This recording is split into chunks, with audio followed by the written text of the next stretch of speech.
Did you know that Ontario's population is aging and sickening more than ever before?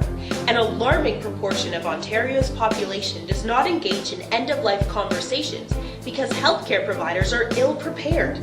We need to change the way palliative care is delivered now. But we can't do that unless all healthcare providers are on board. Treating patients using a multidisciplinary approach will increase communication between providers, patients, and their families. We must train our physicians about shared care. How do we bring them to the table? Well, who doesn't love money? Providing financial incentives to physicians is a feasible way to achieve higher quality end-of-life care. Accordingly, we shall consider training providers in multidisciplinary approaches and incentivizing physicians in order to address the ever-increasing need for higher quality end-of-life care. There are several key factors in place that make the prospects of changing palliative care very likely. We can start by looking at our government.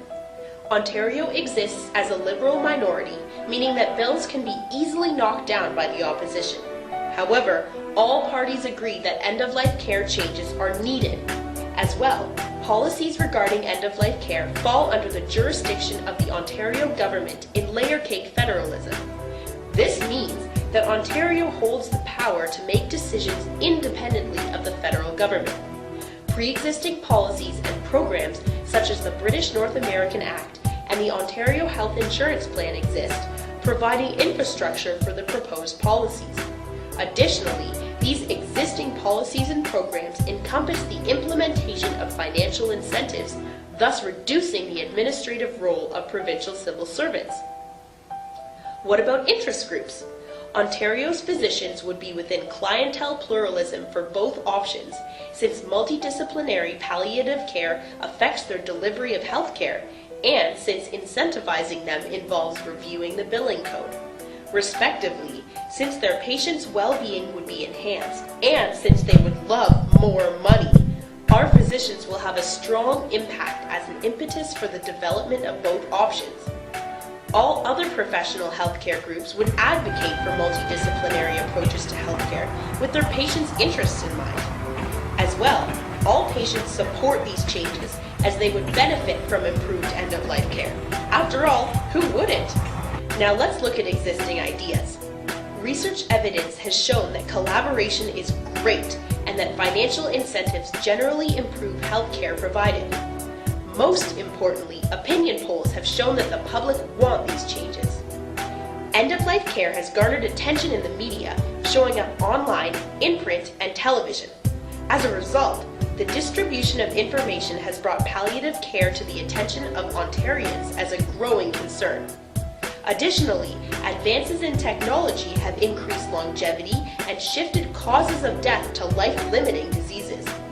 People now have the option of choosing how they handle their death, and as such, a growing population are in demand of proper end-of-life communication.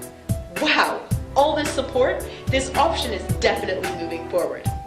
But wait a minute, there are still some issues to be considered. What about the doctors? They seem to enjoy working alone, and they may protest making decisions as part of a cohesive healthcare team. It will be important to stress the benefits of collaboration. This policy also depends on the Ontario Medical Association acting as a cohesive unit. A lack of agreement between different specialties about the differences of end-of-life care could derail policy development. Additionally, it may be difficult to ensure that doctors already in practice receive end-of-life care education. These issues would need to be addressed in order for the prospective policies to be successful. In conclusion, the lack of end-of-life care discussions in Ontario has become a pressing issue.